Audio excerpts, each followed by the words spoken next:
Welcome again, everyone. Very excited to have you on board with us, and also very excited to have Adam Swidler present a webinar on the security and reliability of Google Apps.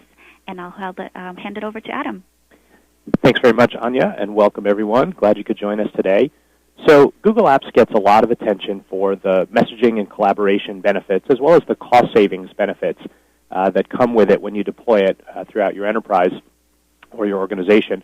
But one of the things that is also a significant benefit is in the area of security and reliability, and we wanted to take some time today to really focus in on a number of areas there and give you some really good insight into kind of how we protect the data that's in Google Apps, as well as how we build and run our systems that help support those protections.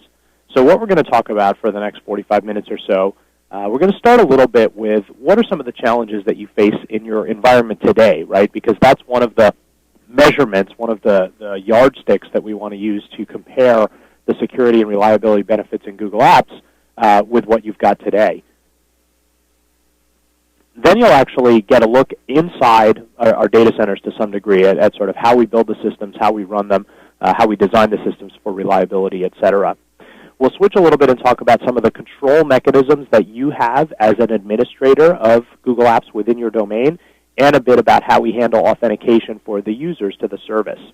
We'll talk a little bit about some of the policies that you can enforce, particularly from a security standpoint, and then we'll get into a topic area around trust, which is a grouping of things that we do to try to earn the trust of the marketplace and of our customers that will help you, again, in terms of visibility and understanding to the things that we do with the data and how you can manage and manipulate the data inside Google Apps. Again, as Anya mentioned, if questions come up as we're going through the presentation, feel free to submit them through the Q&A panel, and we'll see if we can take a few along the way, and then there'll be some time at the end as well. So the first thing that we're going to look at in terms of your current environment is why security is so tough.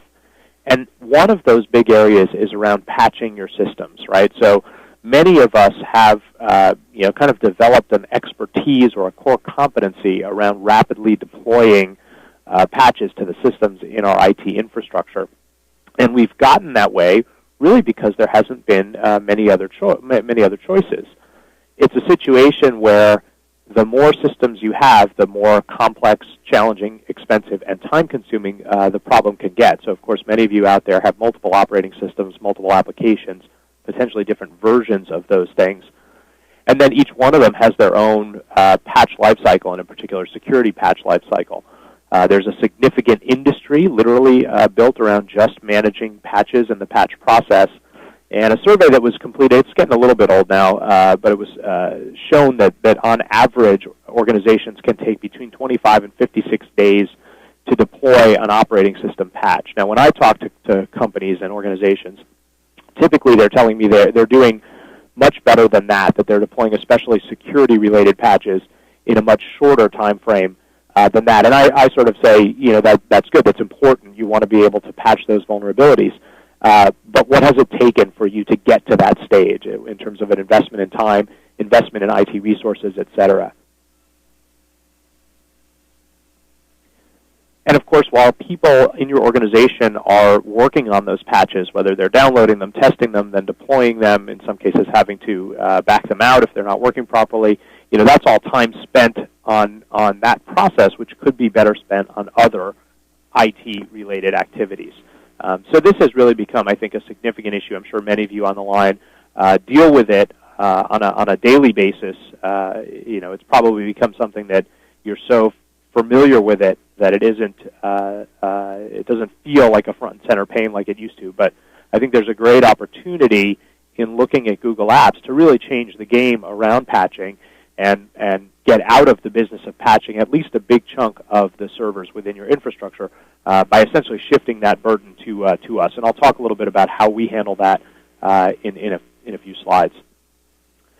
I think another big challenge for the traditional IT environment is data portability, right? Users want to be able to access their data anywhere from any device at any time. And so this has caused them to do things like put data on devices so that they can take it with them and work on it when they're mobile and on the road.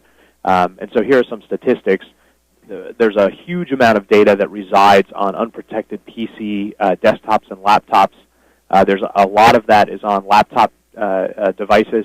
And the statistic from the FBI in the middle there, 1 out of 10 laptop computers are stolen within the first year of purchase. And then you've got much smaller devices like thumb drives, which are obviously very, very prone to being lost or being stolen. Those devices are commonly storing data that you might not want to have lose control of. So, it's not malicious typically that users are doing this. They want to be able to access their information and be productive in various locations using various devices, but it leads to this sort of data portability and control problem that comes up. And again, when you look at Google Apps, there's some real benefits here in terms of being able to access that data for the user wherever they are on whatever device that they want to use, because they're accessing it in our data centers using Google Apps with our servers providing access to that document or to the email. So there's some real benefits there in terms of allowing users to be effective when they're on the road, when they're mobile, get access to their data without having to require that they bring their data with them and store it on a device. So we're going through a little bit of an evolution when it comes to security in cloud computing applications, which of course is what Google Apps is. And you can use an analogy to what happened in kind of the banking industry. There was a time when folks didn't trust the banks and they ended up storing their money at home. And then over time, as the banks were able to demonstrate a sort of superior capability to protect the data, vaults, closed-circuit TV cameras, things like that, they were able to essentially earn the trust of the public. And now, of course, everybody stores their data, stores their money, I should say, in the banks and not at home. And again, with cloud computing, and in particular with Google Apps, we're going through a similar evolution as we share more information, as we open up the transparency into what we do. That's helping customers understand how we protect the data and allowing them to move their email and their collaboration documents into the cloud and use Google Apps. So we take a very comprehensive approach to the security controls for Google Apps. And these are outlined in pretty good detail in a white paper that we have that's available off of our security website, which the link is at the bottom of this. It's google.com/apps/trust. But we've taken sort of a confidentiality, integrity, and availability type of approach, a CIA type of approach, and broken out all of these things within that white paper. I'm going to highlight a few of them as we go through things, but if you want to get a more in-depth look at what we do, I encourage you to go to google.com/apps/trust and look for the security white paper that's there. So from an architecture standpoint, we have a cloud architecture that we've built over the course of our lifetime. This is the same cloud architecture that underlies all of our services, whether it's Google.com, whether it's Checkout, our e-commerce platform, whether it's Google Apps or Consumer Gmail. All of those are supported by this cloud architecture that's pure and proven. So when we say pure and proven, we mean two things. From a pure standpoint, it's really 100% web environment. All you need is a browser, and one that supports HTML5 will give your end users the best user experience in using our applications. But you don't have a bunch of software that needs to be installed on the client, and that also gives you the great portability across different devices and mobile devices, smartphones, tablets, etc. We have dozens of data centers that give us this great redundancy in terms of data access and reliability. Now, for the most part, the locations are not publicized. We do have some information that's available on our website on where these things are. And many of you may be in situations where you have data centers that you run and manage. And you'll see a lot of the same types of things in our data center. So, of course, we have 24/7 guard coverage. We have electronic key access and logs of who's going in and out, closed-circuit TVs, alarms, etc.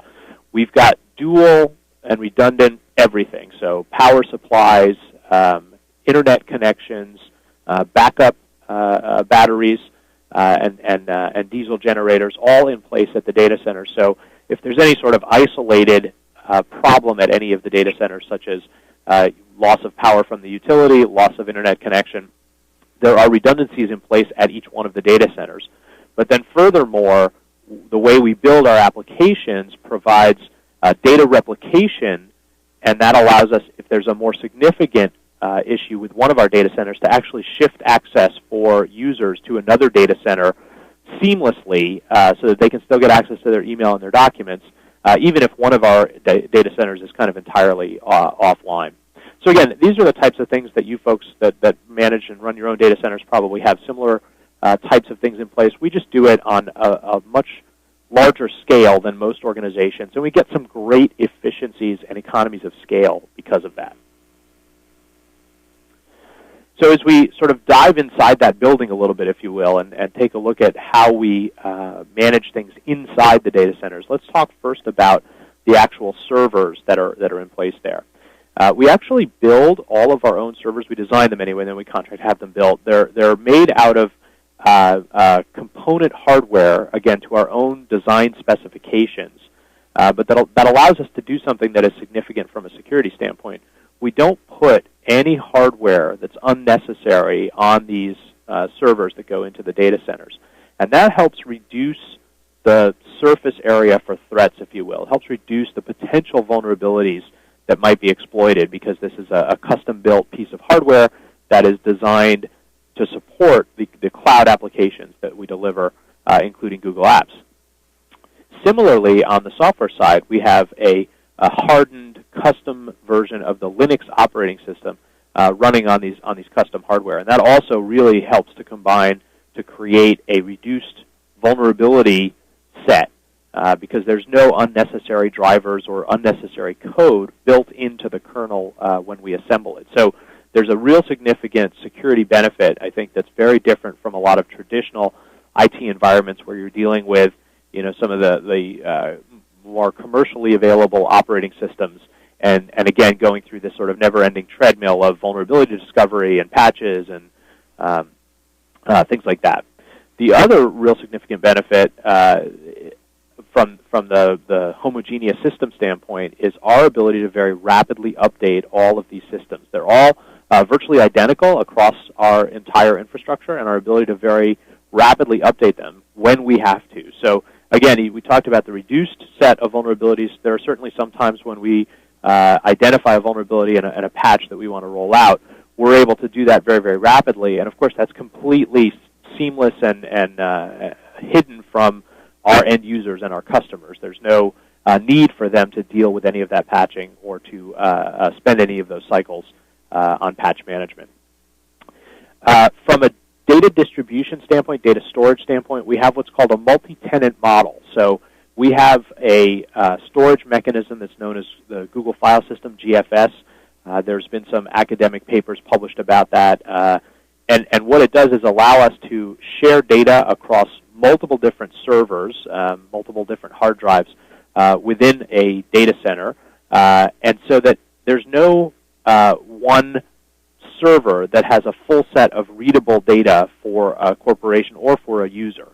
So we store this data spread out across many different drives. You can almost think of it as taking your data and shredding it and spreading those pieces all across many different drives, and then being able to reassemble it whenever you need that data. But should anyone get their hands on a drive, they would only have tiny little fragments of data from any one organization.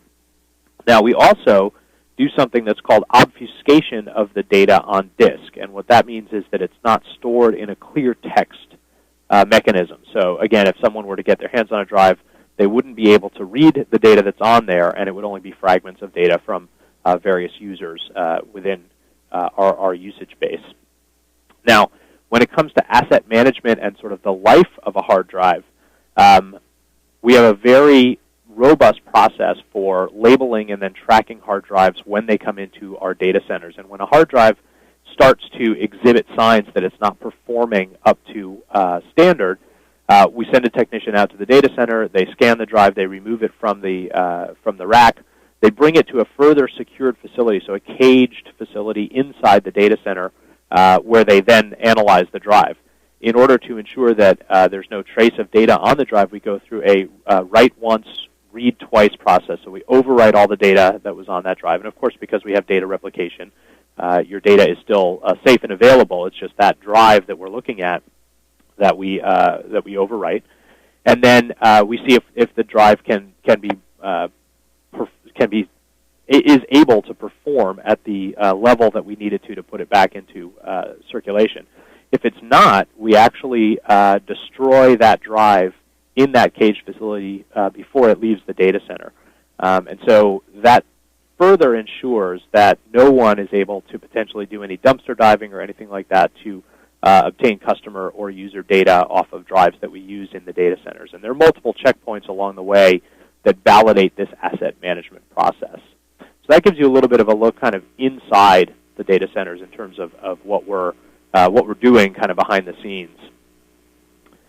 From an operations standpoint, we have a security team that's 24/7. We actually have a global set of locations. So there's a follow the sun type of strategy, and there's always someone on call and monitoring the system. We actually have some proprietary abilities to monitor the binaries themselves that are running on these servers and identify if anything looks like an anomaly or some strange aspect of a binary, and be able to isolate that binary and that server until we can figure out what's going on.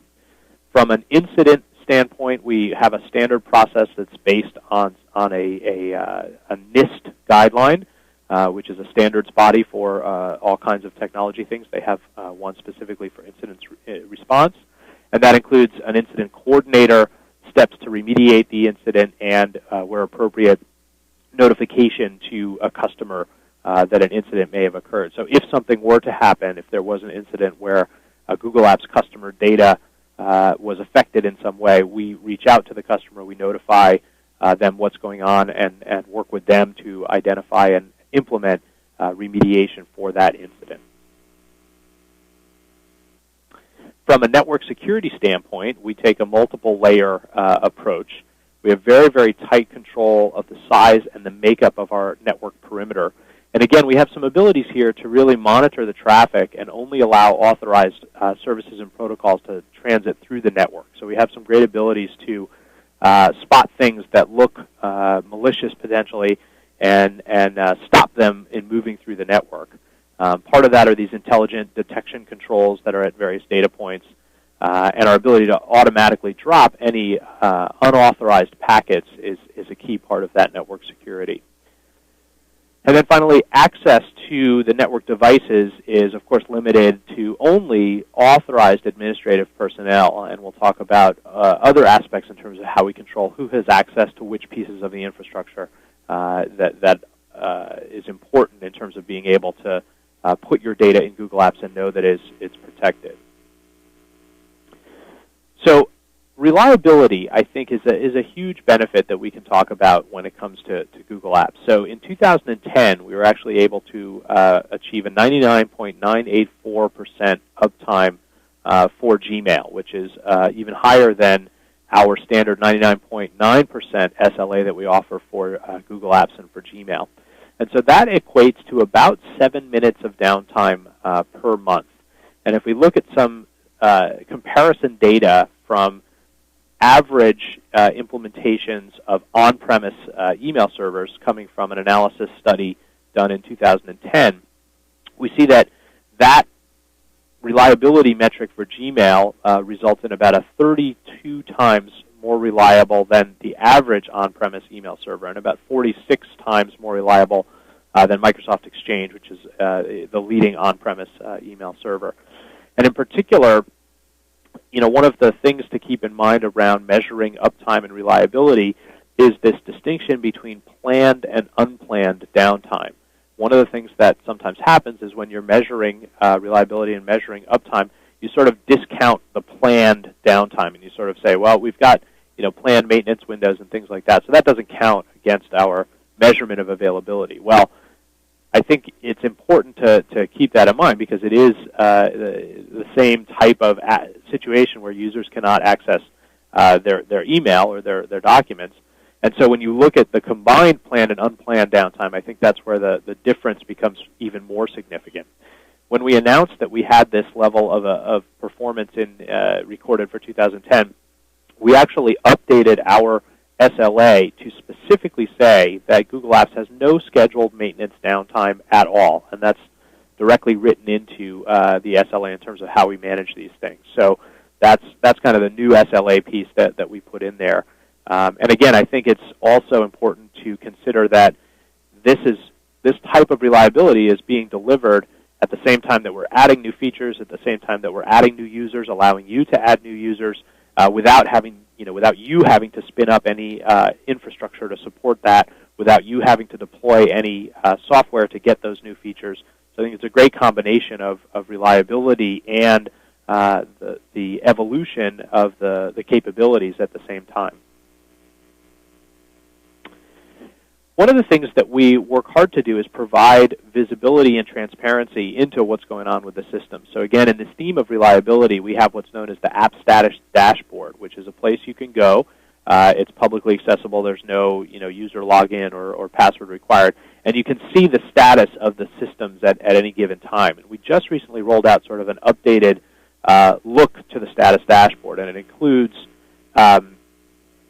information about any potential service issues that might be associated with each of the individual products that are part of Google Apps, and detail about what's going on with the timeline there. So, no technology is perfect. We've had a few outages here and there. We do our best to communicate as much as we can about what's going on with the situation, when it started, when it got resolved, and in between with regular updates.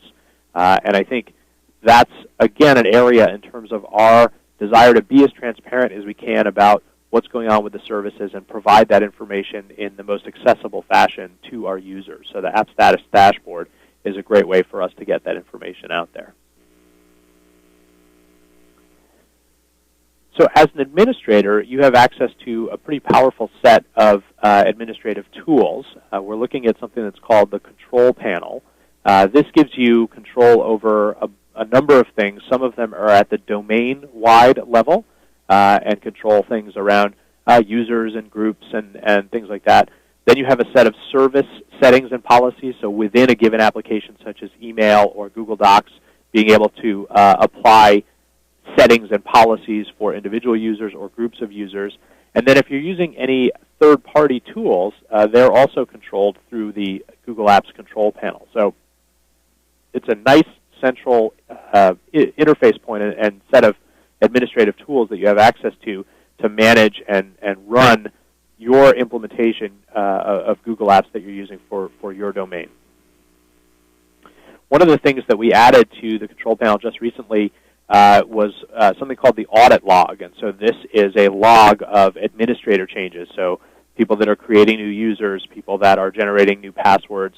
This is all tracked inside this audit log, and it's something that we added to the Control Panel fairly recently.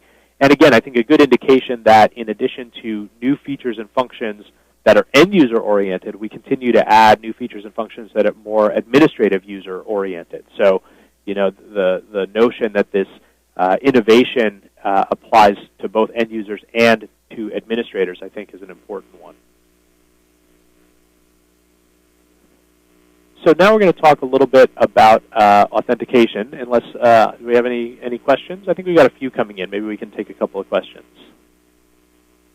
Yeah, let's do that. We definitely have some good questions coming from the audience. So the first one is for all of those who are tuned in that are from small businesses. Basically, they're looking for something that's more easy to read and absorb, and asking if we have any type of SLA document of sort. Yeah, we do. I mean, I think the bottom line is that SLAs and the other main document that we have that's called a term of service or TOS document, those are contractual in nature. So, to some degree, the lawyers do have to be involved in writing those. I think we've worked hard to create ours that in a way that are sort of digestible by non-legal minds. So if you go to if you search for the Google Apps Terms of Service, you'll be able to see that stuff. It's publicly accessible. And I think it's pretty straightforward. It does spell out the SLA in terms of uptime and availability that I was talking about, but that's really because it's a contract. It is what it is, and you do need to be able to look at that. We've seen lots of small and medium-sized businesses, I think, take a look at that and be successfully able to determine whether or not it meets their needs, and of course in many cases it does, and they're able to move to Google Apps. Great, thanks, Adam. Another good one here. We have an audience member who is in law enforcement, and he's asking if there are any additional security measures or segregation for justice data. So it's an interesting question. I think what we do have for federal, state, and local government agencies is we do have a version of Google Apps that's known as Google Apps for Government, and there is some segregation of the data there, but that is segregation of a group of agencies and government entities. There's no segregation down to an individual agency or entity level. So that being said, I think we do have a number of law enforcement agencies that are using Google Apps, and so I think you have to sort of look at how you expect to use it, and in certain cases, highly confidential or classified data that's been identified as classified is probably not data that you would want to store in Google Apps. But otherwise, we do have a lot of data that's stored there, certainly data that businesses and law enforcement agencies would consider confidential. And as we go through more of the presentation, I think you'll get a sense of some of the data protections that we have in place that can assure you that it is okay to store that data in there. Okay. Great. Another one coming from the healthcare industry. Obviously, the healthcare industry providers have a lot of patient data and are wondering if there is a way to encrypt their emails. So there are a couple of options in terms of email encryption. The first one is a TLS-based encryption, which essentially encrypts the channel that the email travels across, and that's a feature that's included inside Google Apps Premier Edition. And then there are, beyond that, if there's email that's going to maybe the end consumers and you want to be able to encrypt that all the way through to the delivery of the end user, there's an add-on product that's called Google Message Encryption that you can purchase that goes together with Google Apps and allows you to encrypt those messages beyond just the TLS encryption that's included with Google Apps. Great. Thanks, Adam. Let's go ahead and move on with the content, and then we'll come back to more questions towards the end. Great. Okay, so let's talk a little bit about authentication. So one of the things that we have seen is that an account is something that is secured in various different ways, but in many cases it's secured with an ID and a password. And one of the things that's emerging, and many of you may already be experiencing this, is sometimes you want to do a stronger level of authentication than just an ID and a password. And there's a technology known as two-factor authentication that's been around for a while. I think it's something that's more widely used by larger enterprises because, in part, it's expensive and cumbersome and takes IT resources to deploy and support. So recently, we added a built-in two-step verification. It's a form of two-factor authentication that combines something your ID and your password, with something that you have, which is your mobile phone. And when you log into Google Apps using this two-step verification, at the time that you log in, you're prompted for a second-factor code that you get from your phone. So, and that code is sort of a randomly generated one-time use type of code. And what it means is that when you've set this up on your account, even if someone is able to get your ID and your password, they can't log into your account without that second code. And they can't get that second code because that is delivered to you through your mobile phone. We have apps that you can use for Android and for iPhone and for BlackBerry. And then we also can deliver the code through an SMS text message or even through a voice call. So there's a number of different ways that you can get the code. And then that code is used when you log in to provide that second factor of authentication. And this is actually something that's available right now for all Google Apps customers as well as for consumer Gmail accounts. And I would definitely encourage you to take advantage of this feature no matter what if you're using a consumer Gmail account because, again, it protects you from situations where someone may have somehow gained access to your ID and password. One of the common ways that might happen is if they hack into some other third-party site where the user has reused the same ID and password as what they're using on Gmail or other services. So using this two-step verification can really reduce the risk that anyone could get unauthorized access into your account. And again, this is something that's, I think, particularly relevant to small and medium-sized businesses who often in the past really were not in a position to deploy a two-factor authentication within their organization because of cost, because of IT resource constraints. This is just built right into Google Apps. There's no additional cost associated with it. For those of you that are using an existing authentication mechanism, we also have the ability to integrate with single sign-on technologies. We do it using the SAML protocol, so that's a standard API-level integration that you can do to take advantage of your existing authentication mechanisms. And that allows you to control things like the access method and the access point. It allows you to apply your own security and policy enforcements around password management, for example, and around authentication policy.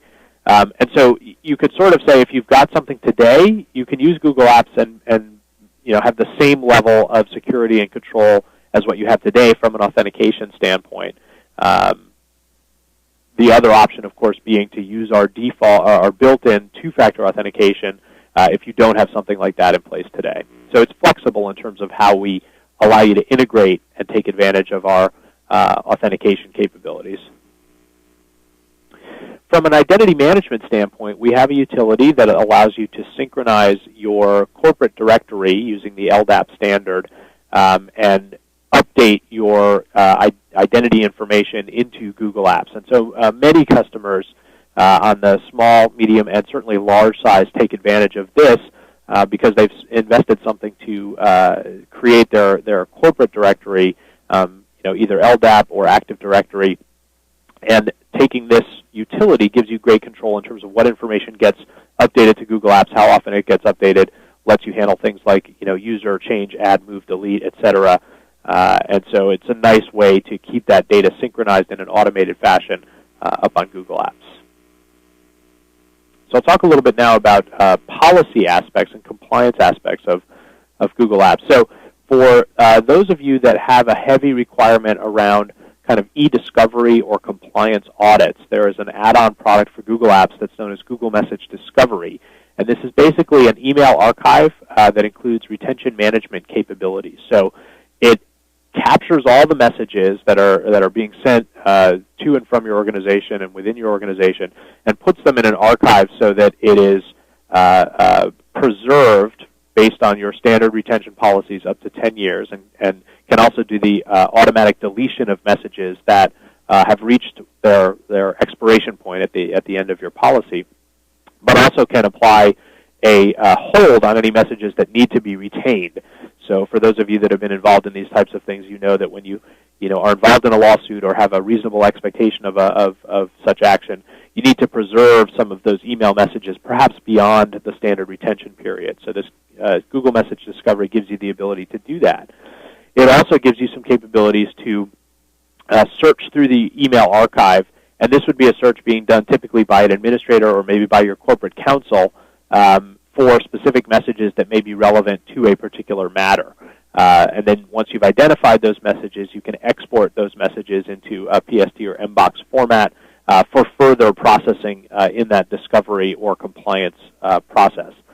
There are a number of audits and reports that are available for Google Message Discovery, so you know who's accessing the archive, what are they doing in the archive, etc.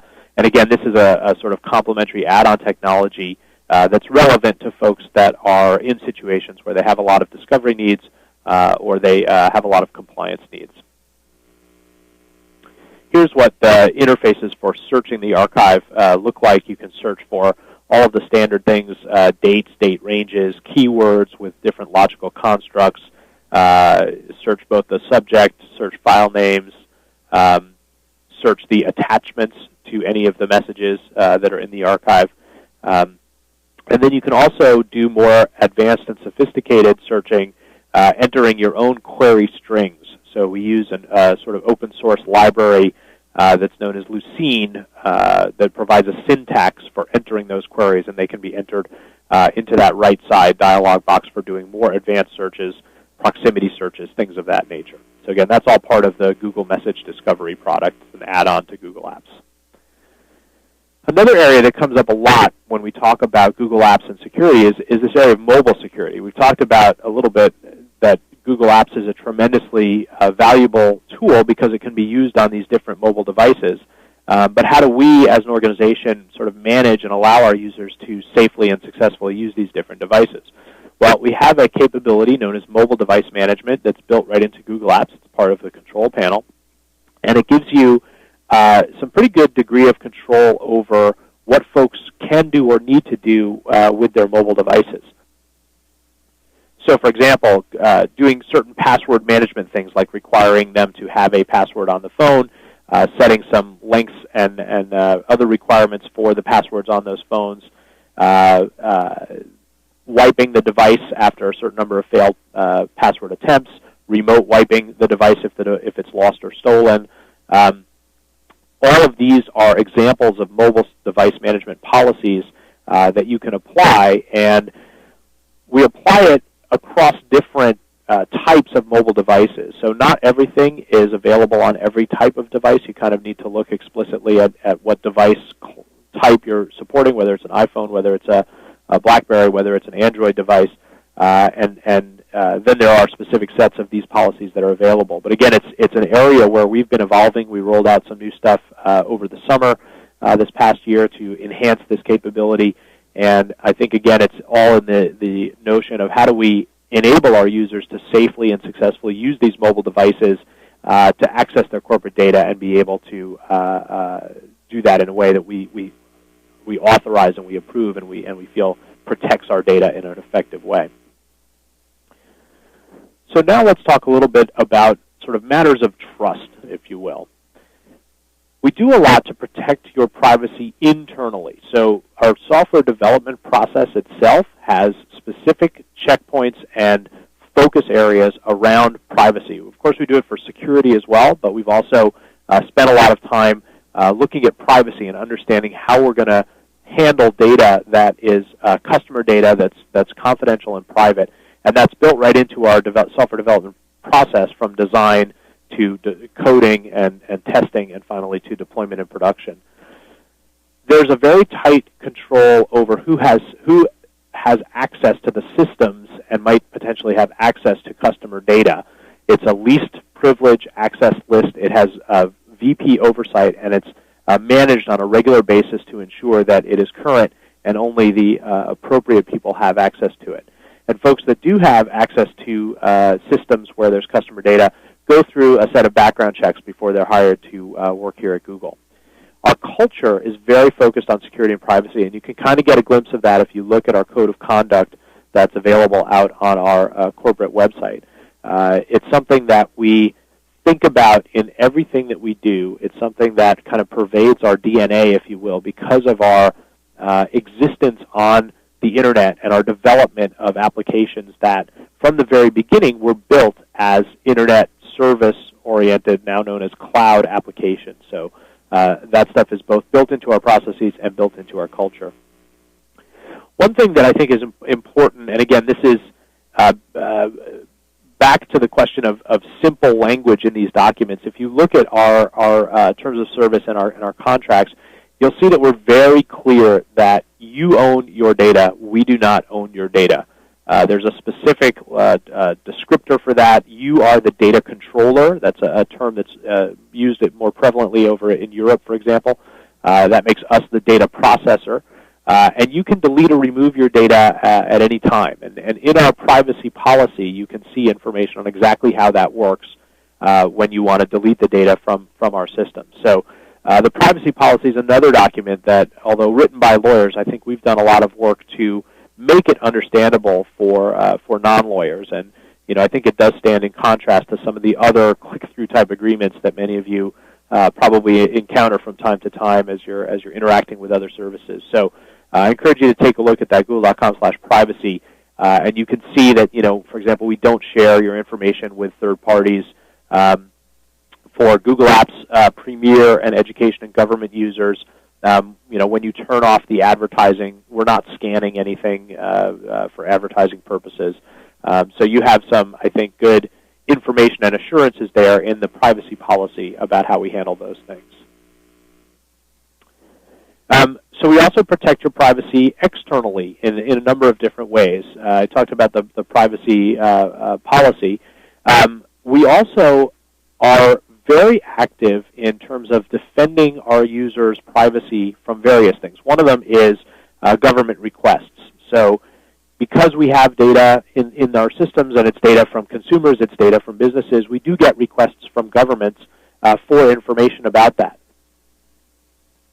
We actually have created a transparency report which shows how many of those types of requests we get and what countries they're coming from, etc.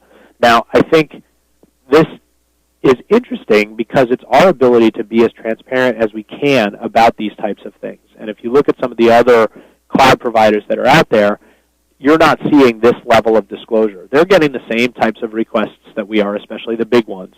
But they're not providing this level of visibility, transparency into what's going on in this area.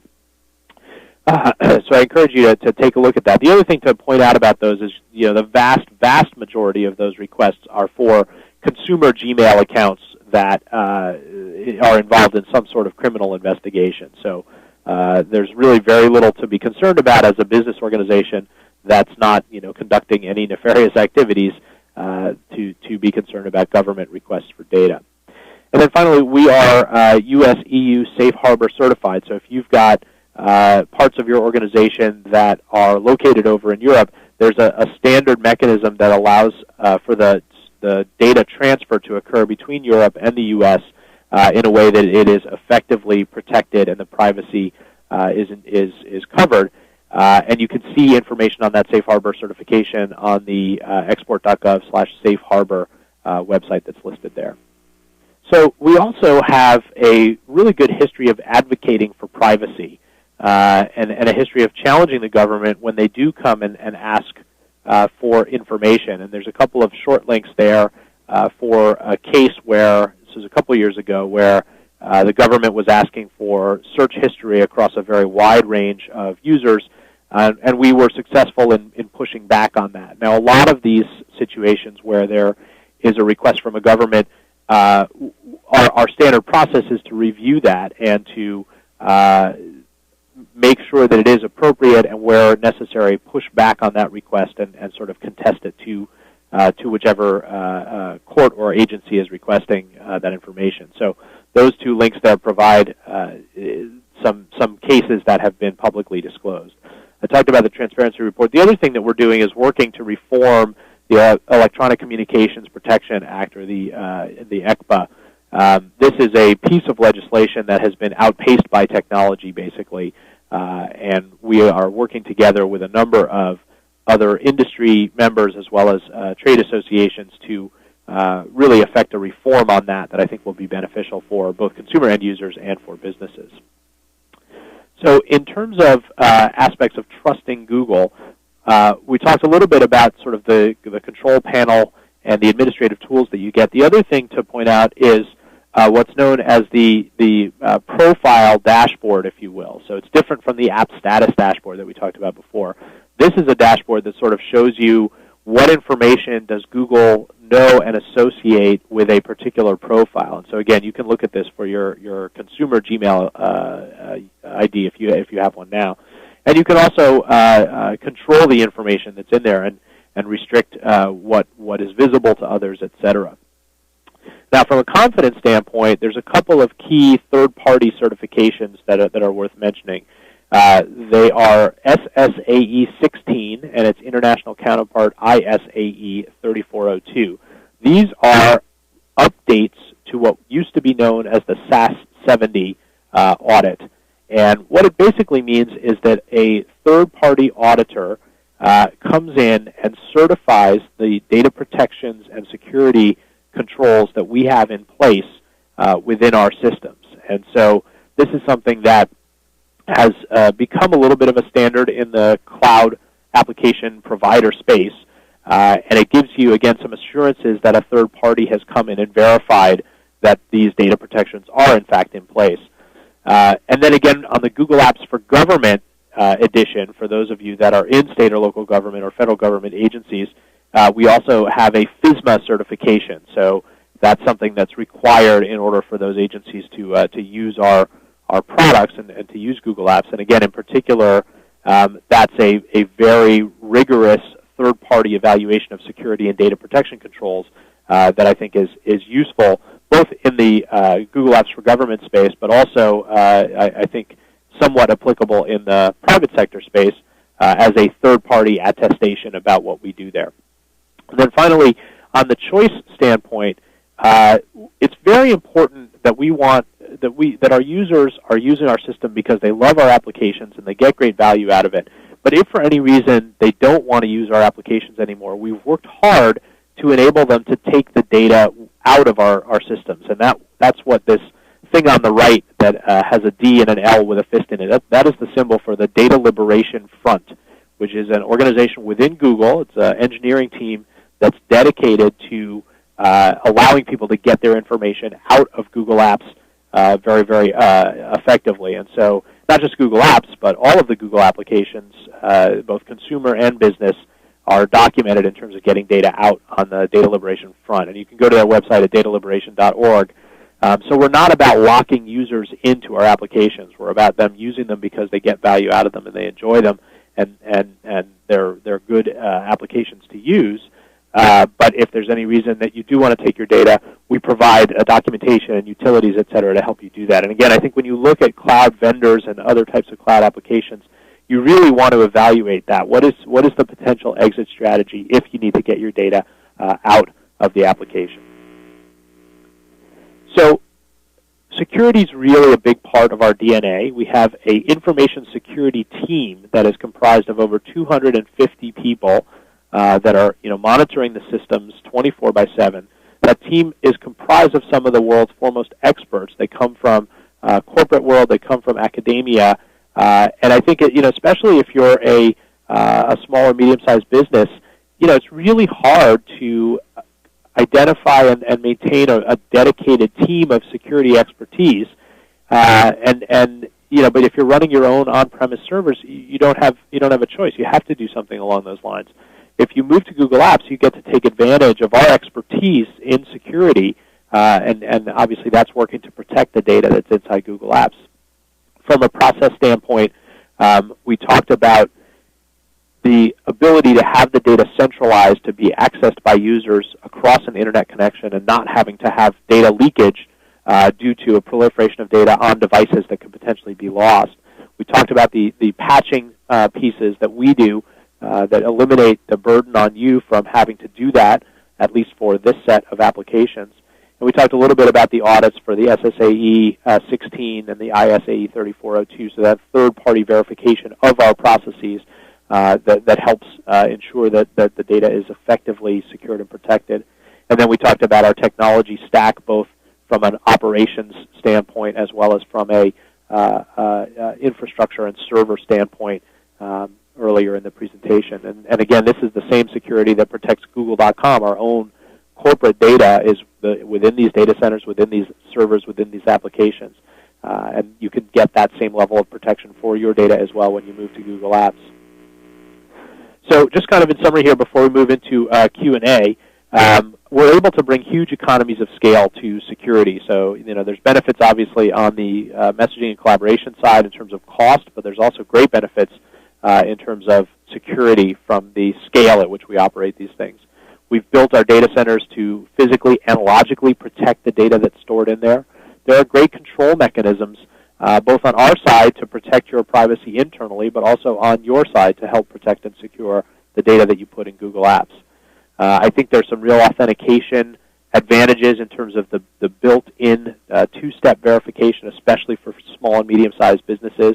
And also from a security standpoint, we talked about having the information security expertise working to protect your data that we're able to bring to bear.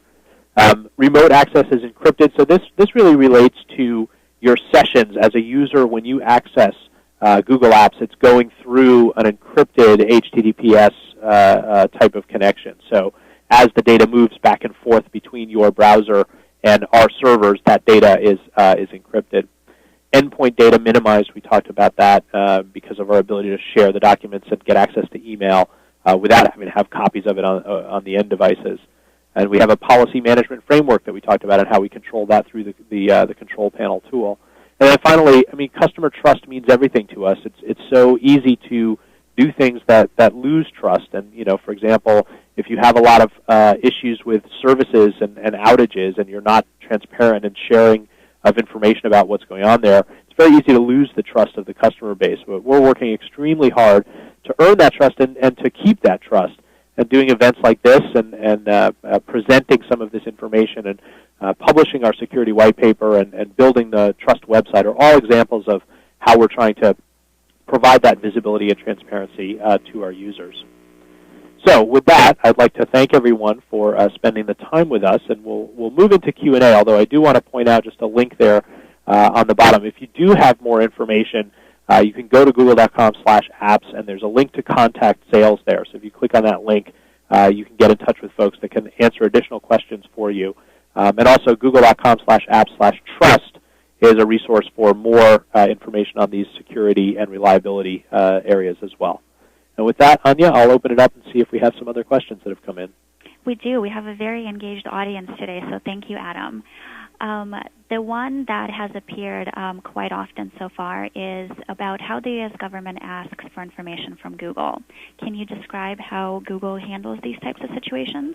Yeah, absolutely. And it's not just the U.S. government; it's potentially foreign governments as well. We do have a standard process for responding to these types of things, and what it involves in is the very first response that we take is to say, we don't own the data, so if you're looking for data from an organization or an individual, you need to go to that organization or individual and present the request to them. So that's sort of the first part of the process. The second part, if the agency is further authorized to present this request to Google, our standard policy is to notify any customer where we are legally permitted to do so that this request has come in, and then the customer has the chance to contest that request.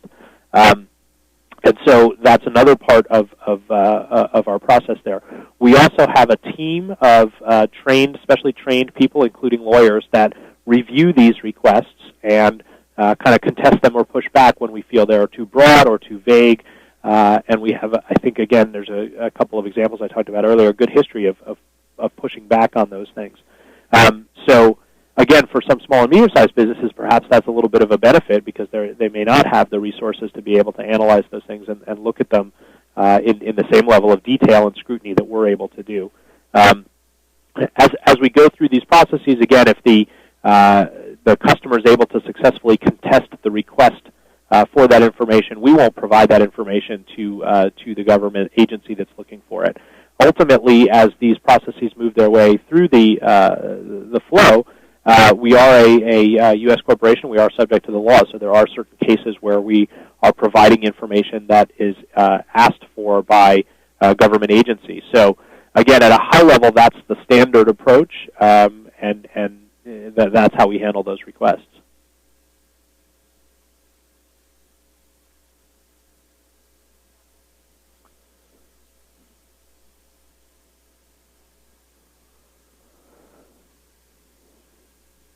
Yeah, that's a really good question because I think there's some huge benefits there. So first of all, when you use Google Apps as an organization, I think there's a big chunk of your IT infrastructure that you no longer have to do a lot of disaster recovery planning for because we're handling it for you. So we have a number of case studies and testimonials that talk about folks that have been through a natural disaster or a fire in their data center, but were still able to have their users be productive because they were using Google Apps and they weren't, affected because of issues with their own infrastructure. We build our data centers and our applications in a very resilient and redundant way. So all your data is always replicated and synchronized basically in real time between multiple data centers that are geographically separated. So if something happens to one data center, again, your users can still access their information pretty much seamlessly and transparently without any notice that something may be going on in one part of the country to one set of data centers. So I think there's a huge benefit as a customer in terms of reducing your own need to plan for and deploy architecture and infrastructure for disaster recovery purposes.